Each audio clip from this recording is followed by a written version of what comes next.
So just a handful of supplemental matters. First of all, and I'll ask this question first of all to Mr. Chisholm, some professions include within their codes of conduct an obligation to report when they think there is a breach of the code by others. In other words, a failure to report a breach can itself be a breach of the code. Do you have any thoughts on including such a duty within the Civil Service Code? Yes, I think there is an equivalent to that. The code does prescribe how civil servants should raise an issue if they become aware of actions by others which they believe conflict with the code. I think that is the equivalent provision in the Civil Service Code. Is it an encouragement within the code, though, rather than an obligation, or would you say it is an obligation? I think in effect it's an obligation. I forget exactly the word that's used, but I certainly feel it as an obligation. Yeah. Any observations from others, Dr. Goodall? I think, as Alex was just saying, not least coming into today, but I believe that irrespective of the way we describe the code corporately, it does place some individual expectations, and that I would sort of see that almost as assumed within the code rather than something that is different at this stage, but happy to take views from others. Ms. Fraser, Ms. Brady, any observations? I would agree with that assessment as well. Yeah. And I would also concur, and also there is a pathway to, if there's a breach of the Civil Service Code, that there's an external view to Civil Service Commissioners to raise that. And of course it is referenced directly in our disciplinary process as well. Next question is just for Mr. Chisholm, because I think we heard evidence from the others on this issue. What's the role from your perspective of the involvement of service users, or the end users, or those who are most affected by policies, in the development of policies and the taking of decisions? So are there equivalents to the model described by Ms. Fraser, for example? Yes, I mean, conventionally, I suppose government proceeds by consultation and green papers, white papers, and so on. I mean, that works, I think, well as for big major kind of policy changes. But if you're looking at something which is more like the sort of day-to-day experience of a service, you don't want to wait for that more elaborate and long-term type of review. You want something which is more like a quick response. And there, I think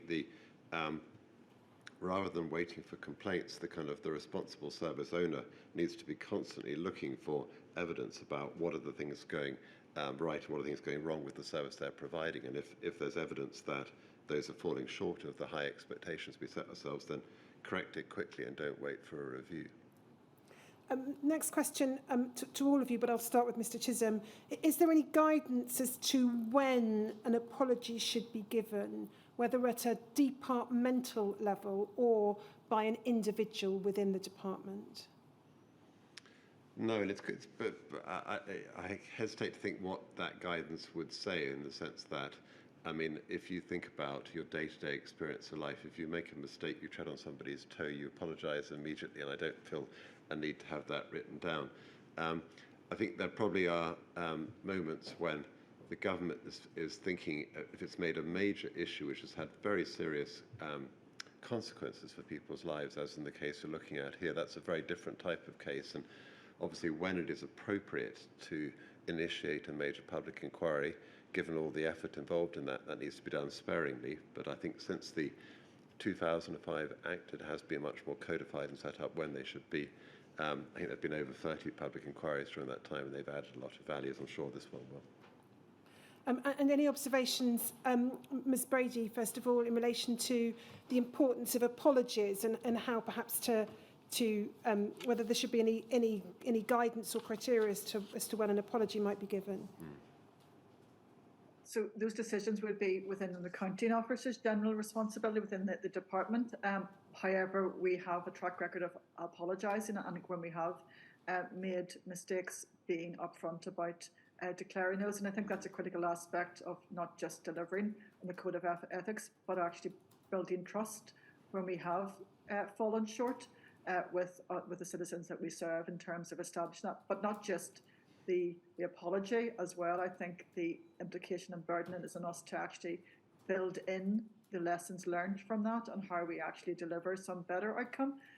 I also would acknowledge that as we're moving to do things more rapidly, there will be things that we get wrong, and embracing that level of risk and the implications of that needs to be better understood as we develop in terms of our renewal strategy also. Mr. Chisholm. Could I just add one aspect, as well as just prompted by what Jane's just said, that as well as an apology where appropriate, and also incorporating the lessons learned, obviously in some cases, steps need to be taken quickly to try and right the wrong and to provide what compensation is appropriate. And obviously, that's been a particular aspect of this inquiry that I wanted to comment on and highlight. Any other observations on that issue? Yeah, Dr. Goodall. Yeah, I mean, just to comment again, in my career, I've needed in a very public way to ensure that where serious incidents have occurred, that I've had to take accountability on behalf of the organisation, and of course to ensure that an apology is given. You know, my experience on NHS complaints procedures is the need to ensure that apology is something that is considered at the very earliest stage as people are going through it. And I think that over time, sometimes it can feel as though that is left too late. And certainly that was one of the recommendations that I was part of in our Putting Things Right approach. But on our published complaints policy for Welsh Government, it says that if we have made a mistake or an error, we will explain to the complainant how and why it happened. If we find a fault in the system, we will describe how we've put in plans to ensure there's not a recurrence, that we'll rectify the individual issues on that complaint. But it also says that if we have got it wrong, we will always apologise. And I think that's a really important statement of intent. Mm-hmm. Ms. Fraser. Yes, we have a similar complaints process to the one that Andrew has just described for Wales, and I think that the speed of response is incredibly important for members of the public and for those when the service has fallen short and gone wrong. And it's a matter both for officials and for ministers, and I think that is well recognised in Scotland, that both officials and ministers on occasion have needed to and have apologised for what has gone wrong and have put in place steps and articulated what needs to be done quickly and then transparently in order to rectify it. Thank you. Ms. Brady. Thank you. I just want to come in and just one reflection. Earlier this year, we delivered an apology on behalf of the Northern Ireland Government for historical institutional abuse, and that was delivered by all parties in the executive representing that. But a critical aspect of that was what the areas needed to be reflected of in terms of that apology. So working with those groups, those people who were impacted, to actually understand what it needed to deliver from them, and using the 5 principles of an apology, but being centred in that, not just an apology to fulfil some obligation that we may have, but actually to deliver some level of compassion and resolution. Then, of course, in addition to delivering the financial packages and recompense, and I guess understanding that scenario as we delivered it in our assembly with those representatives from each of those groups, and the difficulty of making that apology, but the importance of standing together and recognising, even though it wasn't politicians who were in place at that perspective making those decisions, but that collective accountability we have as public servants and as elected officials to deliver those kind of clear position of leadership, and then to deliver the actions and recompense that we can, understanding that we can't recompense for everything, unfortunately, for the difficulties that has been imposed for many of these decisions. And then the last question I'm proposing to ask, direct it to Mr. Chisholm in the first instance. Should there be a system whereby Parliament has a formal role to scrutinise and ask why, or to scrutinise whether the recommendations of public inquiries or reviews are being followed, and to ask why they're not being followed or implemented where that's the case? In other words, should there be a formal mechanism, essentially, for policing the outcome of public inquiries? I think that's an option, and I think it would be something worth pursuing if there was evidence that the government wasn't acting on the recommendations of inquiries. My experience, which is not universal, is that the government is always very quick to act on the responses of inquiries, and almost invariably accepts and adopts them, and also because they're very public, those processes, anyone can see the action that's been taken in response. But if that was, if experience moved in the opposite direction, there was evidence of government ignoring inquiries or and their recommendations, then a kind of a parliamentary underpinning might be appropriate. And then any observations from Dr. Goodall, Ms. Fraser or Ms. Brady on that issue? Ms. Fraser? In my experience, Parliament and parliamentary committees are very interested in the recommendations of inquiries such as this, and indeed inquiries at their own hand, and are then very adept at scrutinising ministers and officials in terms of the actions being taken. Again, I'm thinking and reflecting on the response of the government to the recommendations made after the handling of the complaints against the former First Minister.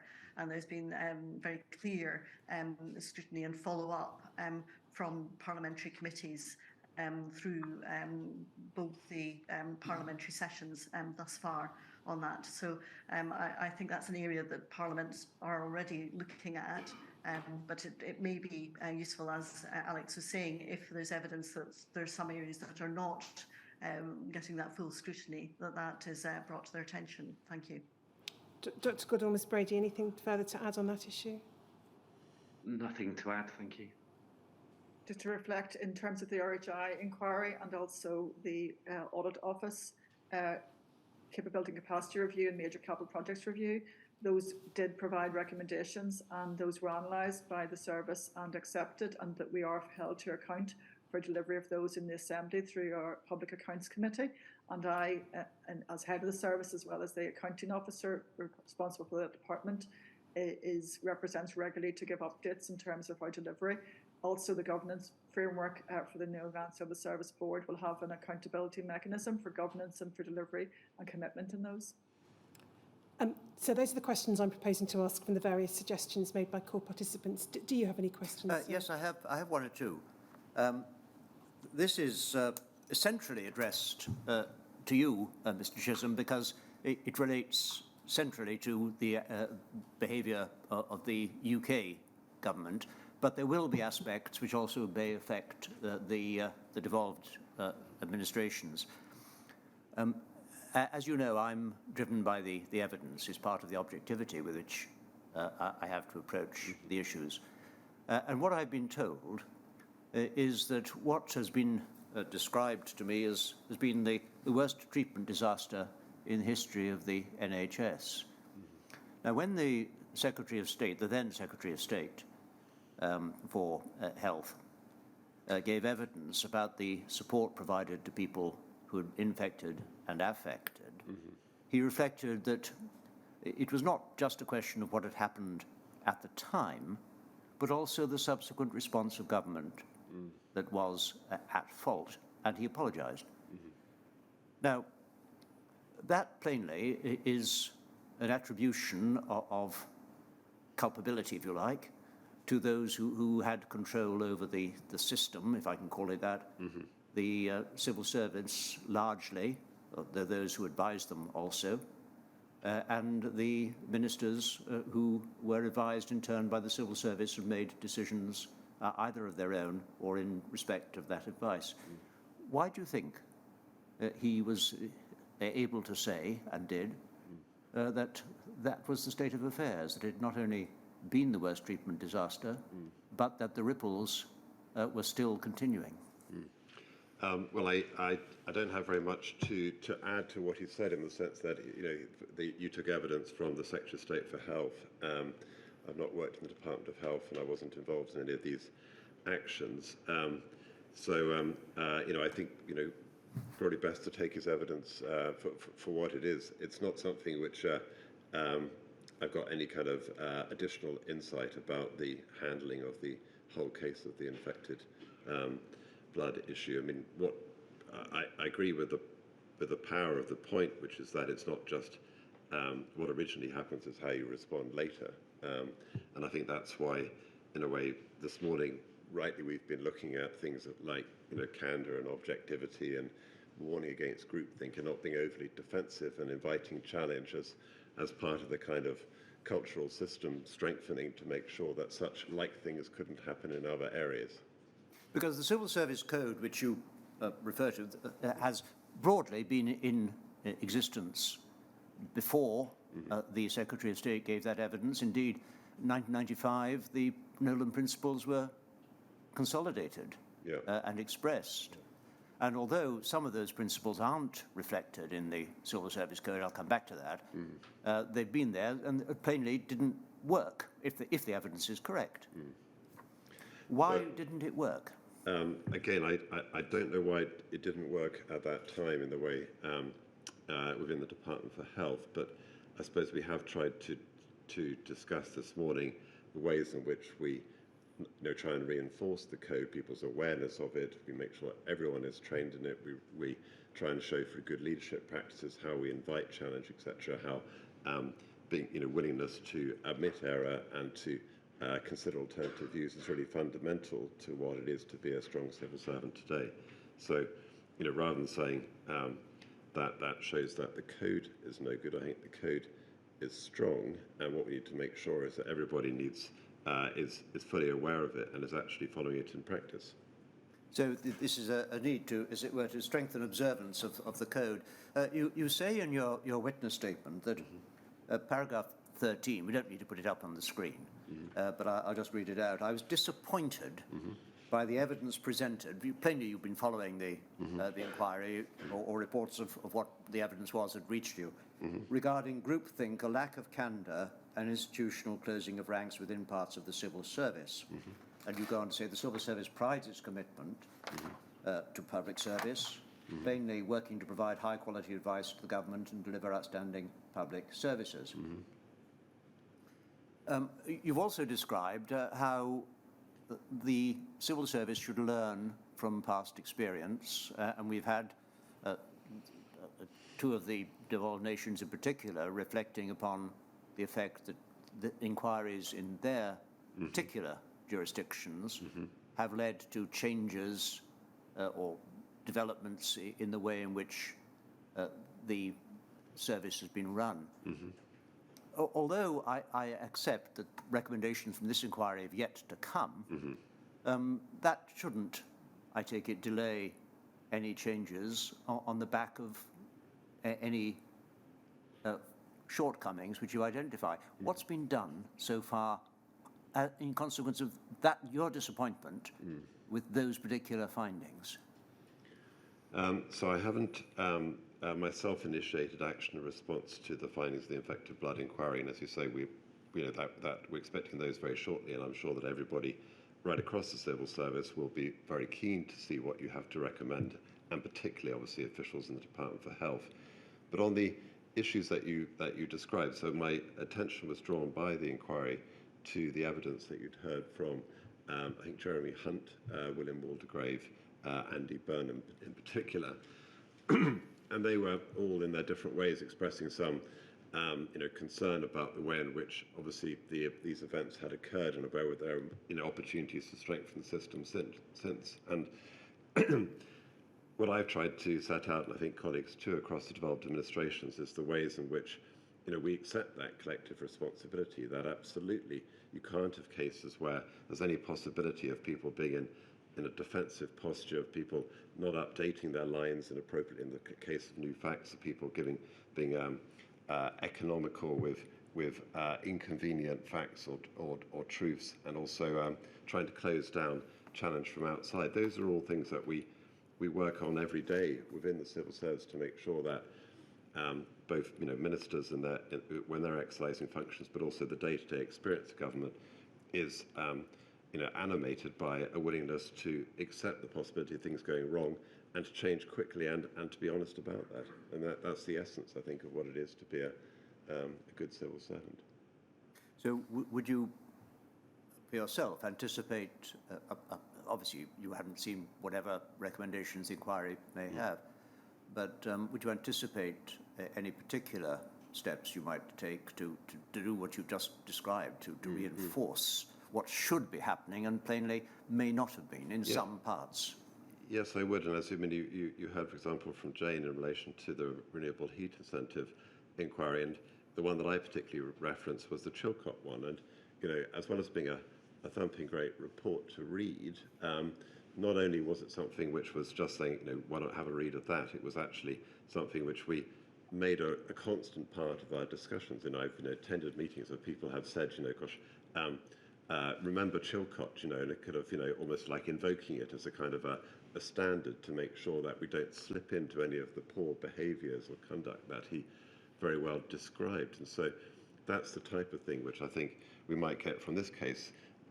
Because what you're trying to, I think, get at, if I may say, Chair, is that you're trying to say we want to try and see if there's a pattern here and avoid a kind of adverse kind of recurrences. It's very unlikely, in my experience, that you do exactly the same thing wrong over and over again. But what we're trying to do is to make sure the system as a whole benefits. And so, looking for some of the things that contributed to this very tragic state of affairs, and could I also say on behalf of all witnesses, how much we sympathise with all the people who suffered from this.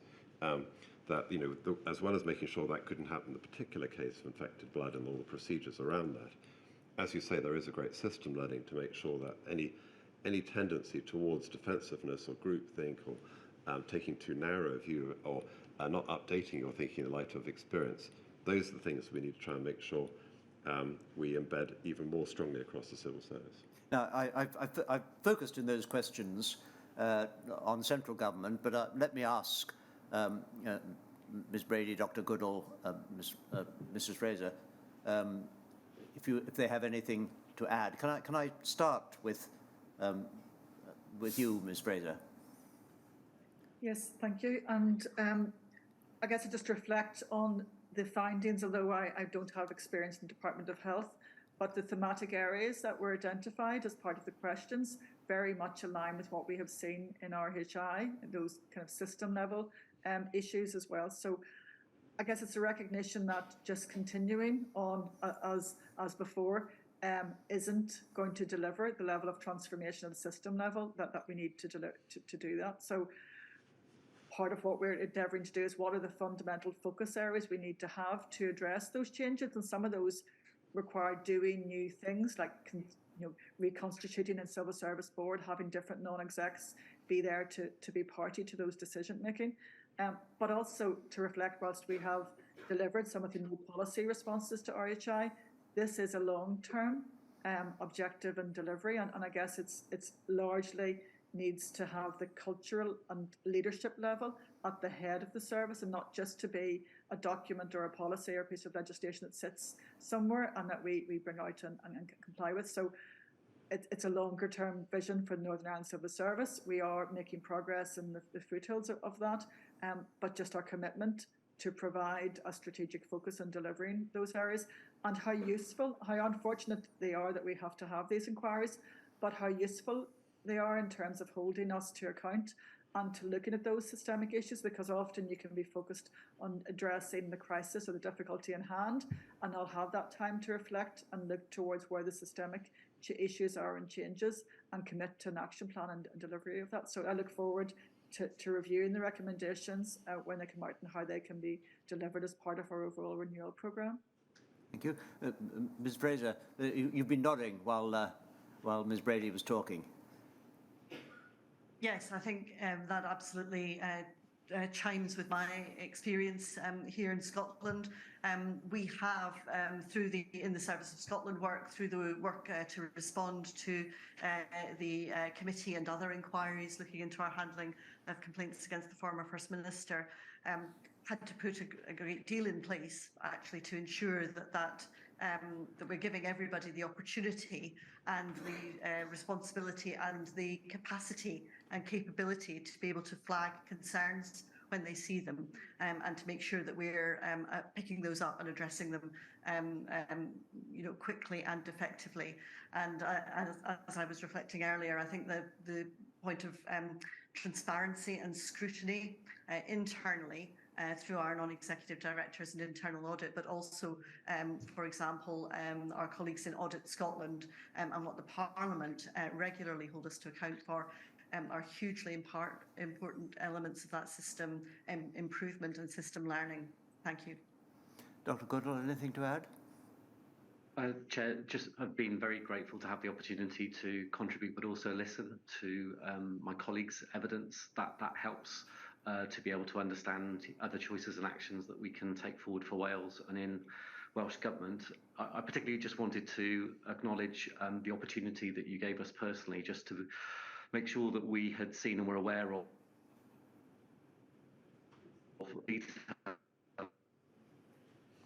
I'm afraid we've lost Dr. Goodall. Let me turn to my next question. If I, irrespective of the final outcomes. I was going to say thank you very much for the moment, Dr. Goodall. Mr. Chisholm, I'm conscious that you need to get away. One final point, very short question, is to do with the key principles, key values in the Civil Service Code as exist in the general version, the UK version. We have integrity, we have objectivity, we have honesty. We don't have, do we, openness as an actual value in the code itself. It's part of the Nolan principles. Yes, that's true. And openness and transparency have been emphasised by your colleagues in the devolved nations. I certainly value openness very much, and I agree that if you look at the Civil Service Code of its 4 principles, Nolan is 7. I think if you look at the appointments for public service, it's 9, and there is a very close relationship between them, but slightly different words are used by different people at time. I think the spirit of the Civil Service Code is absolutely on openness. It's a well-known principle that I think it's an American judicial ruling, sunlight is the best disinfectant, and that in a way, when there have been errors made, then it's very important that those can be detected and corrected through an open and transparent process. And if people are showing any tendencies towards inward or narrow thinking or so-called groupthink, again, openness is a great cure to that. So I think that is absolutely part of the thinking about the civil service. And if there's a word or two that needs to be added to the Civil Service Code, I'll certainly take a look at that again in the light of the inquiry's recommendations. Well, I'm going to stop my questions now because I'm conscious that there are demands on all your time, but you in particular, Dr. Chisholm, Mr. Chisholm. Ms. Richards. There's nothing further arising out of those matters. I'm just going to ask each if anything, they have anything they want to add. Mr. Chisholm, anything that you would wish to add? No, but thank you very much. I think it's been a very thorough process. I wanted just to, on behalf of all the witnesses, again say how much we sympathise with the way in which the people have suffered from this, and also to assure everybody that all the civil service leadership are very committed to acting on the findings of the inquiry and learning all possible lessons and applying them in practice. Thank you. Dr. Goodall, anything to add? Nothing to add, thank you. Ms. Brady? It's just to echo Alex's comments. I'm aware of people listening to this around in the room, but also online, are those who have been impacted, and just to say how sorry I am for what they have gone through, and we will be committed to reviewing the recommendations that will come through from this inquiry, and just how useful I have found it from my own perspective of driving the renewal to be part of this and to analyse the information and evidence, and just to thank Sir Brian and yourself, Ms. Richards, for the opportunity. Ms. Fraser, just anything to add? Thank you very much from me as well, and likewise I'm acutely aware of the impact that this terrible tragedy has had on people and families and communities across the country, and that the Scottish Government will continue to work with the inquiry in whatever ways that we can, and we very much look forward to seeing the recommendations. But thank you very much indeed for this morning. It has been very instructive and interesting. Thank you. Well, thank you very much. It has indeed been instructive and interesting, and I'd like to thank all of you for your respective contributions. I'm also particularly grateful that you've been able to find the time in what has been plainly for you a busy period of time. Thank you very much. This afternoon? Yes, we have the evidence of Dame June Rain this afternoon. If we start at perhaps 2:25 past 2. Yes, 2:25 past 2 for Dame June. Thank you. Brain.